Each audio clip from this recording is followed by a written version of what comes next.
Well, hey, bitch. It's JamiThatsMe here. Listen, mm, real quick, let's touch on the Braxtons, girl. Not a whole lot happened. Not a whole lot happened. Just want to go ahead and get into some things and be done with it, child. Because thank God they did not have Scratchy on the show this episode, so it gave us time to really see what the hell they had going on in their life. Just a little piece, okay. It was an okay episode for the most part. So Trina, Towanda, and Miss E decided they finna go and get they nails and stuff done, to get their feet done or whatever. So Mama E can barely have her as a seat, baby, before Tawanda all up in her business asking her about their date. So then Mama E's like, I mean, the date was cool. I mean, he was a nice guy, whatever, like that girl. But what I really couldn't get past was all the purple that he had on. Like that right there was a piece of a problem for me. Okay. Like what grown man does that? Omega Sci-Fi. Omega Sci-Fi be doing that, girl. Okay. Now unless they connected to another purple organization, those men might be up and down with the purple too, but it's giving Omega Sci-Fi just a little piece, okay? Now, aside from that, Tawana was talking about her man wearing purple, girl. We know that we know, girl. Whatever he got on, you gonna rock with it, okay? So, anywho, she says that he was a nice man and that she liked the fact that he was a man, but she didn't like him enough for him to get her number, okay? Then she goes on to talk about how she doesn't like for her daughters to hook her up because they never get it right. Well, then stop fucking asking them to hook you up. Or better yet, stop going along when they're suggesting that they'd hook you up with somebody if you know they're going to always get it wrong. And the gag for me is as long as this show has been on and as long as you have been single, they have always got it wrong. For me, in my opinion, I feel like not only is they getting it wrong, but you done got it wrong too. Okay, so I don't know what to tell you to do. Maybe you need to go back to the table with your girls and see if they got some potentials for you and let them try and hook you up. Okay, they might do a better job than you and your daughters. I don't know. Okay, but good luck. All right, now I don't know if you want to tip tap over there and see what Judge Mathis is doing, like I already told you. He might have a little free time, and you might like him better anyway, considering the fact that he's never at home. Let him tell it, and he did not put his wife first. Okay, so maybe you like that type of man you got access to. You probably could spend a little piece of his bag, but you ain't gotta have him all up in your damn face. Okay, and I'm one to believe that that's how Miss E is, considering the fact that she been single for so damn long. You know what I'm saying? That takes a lot to be enjoying your own company. Then got to sit up there and deal with somebody else's. Okay, just tell people. So listen. All right, go find you one of them or see if Judge Mathis got a friend. Toni goes to rehearsal. She's over there doing her thing with Cedric the entertainer child. She's trying to tell a joke and it's not giving hilarious. It's not giving funny at all. But some part of me feels like that's how it's supposed to flow on the show. I think that's how they have it planned out to where it's supposed to look like Toni is making a joke and she's not good at it and stick to what it is that you're good at, which is singing, and then they're probably gonna go right into her singing something or some shit. Okay, so that was that. The sisters made sure to boo her, okay, without issue, and let her know that this ain't good. Stick to your day job. Trina, Tawanda, and Miss E go out to eat. And actually I have to say, I don't know what restaurant they went to, but that restaurant looked really nice. I would love to explore it. It was given Chinatown or something, like just a little bit. It was something about it then I was like, okay, this is I like that. I like that restaurant. That was nice. As they're out there hanging out, eating, talking, talking about life. Trina wanted to lose weight before the photo shoot and stuff. They ended up taking pictures, and then a hummingbird flew up out of nowhere, and they all were super happy, like, oh my god, there's a hummingbird. So they start thinking about Traci. They feel like, that was Traci letting them know, like, hey, I'm still here, I'm doing okay. They said Traci told them that whenever they see a hummingbird, that is her. Okay, so they saw a hummingbird, they felt like it was her. Mama E felt like the hummingbird was only swarming around just her and not the daughters. She said the hummingbird kept coming around her, letting her know that, I guess her daughter's okay and stuff like that. Okay, so there's that. The hummingbird came through. So now it's time to get to this photo shoot. Okay, Tawanda over there speaking on alopecia. So first of all, they get ready to do a photo shoot, and Trina lets us know that Tawanda is going to be going on to somebody's show or radio show, or she's going to do some promo for her own scalp line. Okay, so she has alopecia. She's been dealing with it for many years. A lot of people did not know. And yeah, she's working on the scalp line while you have Trina working on an actual skin line. Okay, so they got some things in the work that they're trying to bring to the front. And I'm like, congrats to y'all. I wouldn't even known that y'all had a line had we never made it to this damn point in the show. So maybe we'll see y'all focus more on that and what y'all got going on come the next season, more so than what Scratchy and stuff got going on. Okay. What else? We noticed that there's a person that's not at this photo shoot, and that would be Tamar Braxton, because Tamar high key don't fuck with them. Okay, she loves them. Okay, but she don't fuck with them. That's what it's giving. All right, I don't think they make her feel good or comfortable. I think they may potentially make her feel like an outcast, especially when certain people know information and y'all just casually decide to leave her out or whatever the case is. So she don't really rock with them. So she says, listen, for my sanity, for my space, I'd rather do my own photo shoot down here in Atlanta because I can afford it. Okay? Hello? Hello? I'd rather do what it is that I want to do down here, and I'll get the photos and images and things to you guys accordingly. All right? So that's what's going on with Tamar. She says she don't really feel connected to this whole production. Okay, like she just don't. Like, I'm only doing it slick. It seems like she's only doing it because that's what Traci would have wanted. And honestly, I'm sure Traci would have wanted y'all to come to her celebration. Okay, that the husband and the son did for her. Y'all didn't come to that, but now y'all made sure where there was a benefit for y'all came together because y'all felt like this is what Traci would have wanted. Honestly, I don't feel like Tamar did this show for Traci. In my personal, I feel like when I think about the fact that she did not show up for her own niece funeral, and I'm sure her niece probably would have wanted her to be there, she didn't show up for her own sanity or whatever. I feel like somebody begged Tamar to do this show.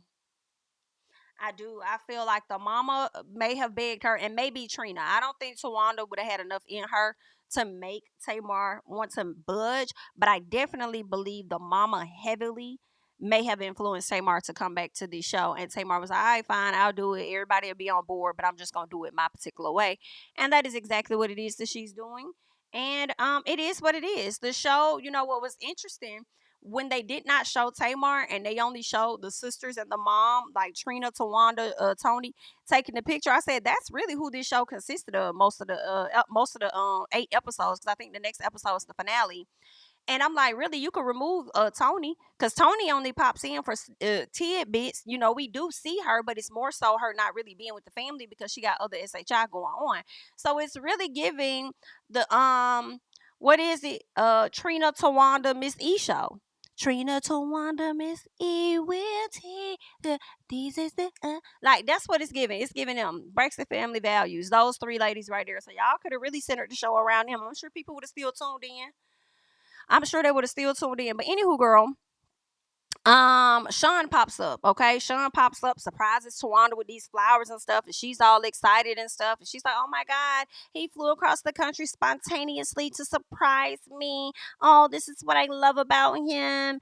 Ah, what an amazing man. It's great to have somebody that loves and support you and this, that, and wants to be here for you." And it's like, girl, shut the hell up. Okay, just a little piece for me. I'm like, you saying all of that, but when somebody tried to come and support their son and be a part of the show and share their thoughts and stuff, you was over there shutting it down. I guess, honey, but go up, girl, go up for your man. So he shows up and everything. So she's happy. They go out to eat or whatever. Let me say this: when it came down to the photo shoot, I did think all of the ladies looked beautiful, despite whatever issues they were having. I'm sorry, Trina with her weight and stuff like that. Like, I think all of the ladies look nice. Even Tamar, taking a separate shoot but still staying on vision with what it's supposed to look like. I think everybody looked really nice. Towanda and Sean, what we learned, because before they go out to eat, Toni takes Trina and Towanda out to eat. So they're all out to eat talking. And of course, Sean comes up and Tawanda's super giddy and happy about him even 9 years later. They've been together for 9 years. He asked for her hand in marriage about half of that time ago, 4 to 5 years ago. Never proposed to her ever. I don't know if that's something she wasn't interested in or ready for after being married. Maybe she put it off. I don't know, but she did say, listen, if I was engaged to that man, everybody would know. So the fact that she's saying that means to me that this is something that Towanda wants and maybe something that she's wanted for a long time. Okay. I guess on the 10th year, he is about to propose to her, because I do remember it looks like Tamar was performing somewhere. I think I saw this earlier this year. Tamar was performing somewhere, and then Sean came out, and then he got down on one knee or whatever like that and proposed to Towanda. Okay, so I do personally feel like the reason he proposed to her is honestly because of the show. I'm not questioning whether or not the man loves her or not. I'm more so like, this proposal really is because the show has come back. and the ladies are on this new show, and you just wanted to do it in this moment. Okay, so I definitely hope that it's genuine. As long as she's happy, it's her proposal, girl. Do what you're gonna do with that. I think we're gonna see that on the finale. Okay. What else? Her and Sean go out to eat. They're chit chatting, talking. Of course, she keeps a nasty mind when she's with him. She talks about him being her bestie and talks about how she tells him absolutely everything. Okay, so girl, I guess I don't know, y'all. It's just, sometimes we watch these TV shows, right? And it's a character on the show that just rubs us the wrong way. And then enough time of them being on the show or something, they reveal themselves, and we be like, damn, I always knew it was somebody's person. I knew I wasn't featuring this person. That's the vibe that Sean gives me. He just gives sneaky. But he'll let some folks tell it Towanda sneaky too. So they two bald headed peas in a pot. And I don't want to say bald headed like that, so because I don't think that there's anything wrong with, her being a bald head. She made that decision. She does have alopecia, and I'm not saying she looks bad with that. I was just, naming the fact it is giving milk dud, but that's none of my business. But I just say this, they're giving one and the same just a little bit, okay? But congrats, all right. Also, I wanted to say this real quick about her alopecia. She definitely had issues with it, because I remember when earlier on in the season, like even season 1 of Braxton Family Values, when she would wear those pigtails, you could kind of see it. Whenever she would hold her head down, you could kind of see it up in there, like that she was slowly, like she was kind of going bald, and she was using other hair to cover it up. I know she kind of flashed back to it a little bit in this particular episode, but I had been saw it like back then. So yeah, that's definitely been something that she's battled with, because you can see it. It wasn't in any of the clips that she showed for this one. It was in other stuff that I saw, and I'm like, yeah, I see it. Okay. But I'm glad she's confident, because a lot of people, like, that's a struggle. That is a struggle, as a black woman dealing with losing your hair. It's one thing to make a decision to cut all your hair off because that's a choice that you want. But then it's another when that's not really what you want, but you have a medical situation going on, and it's a lot.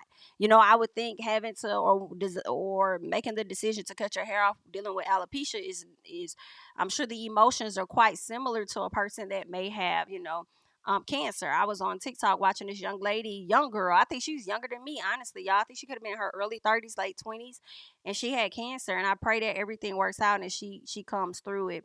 I believe she has a form of breast cancer. But she's in stage 1, but she is going through chemo, and she had to literally, like, she was like recording herself. She's been documenting everything, and she recorded herself like shaving her head, and she was crying. I just really felt so bad for her and stuff, but it was gonna fall off anyway. And then she started pulling at her eyebrows a little bit, and they started coming off. And she said, "I'm not gonna mess with it. I'm gonna let them do their thing. I don't want to pull them out." She was trying to save whatever eyebrows she can, so she thought, "I'm just not." But I just wanted to show y'all that they were coming. I just felt so bad for her.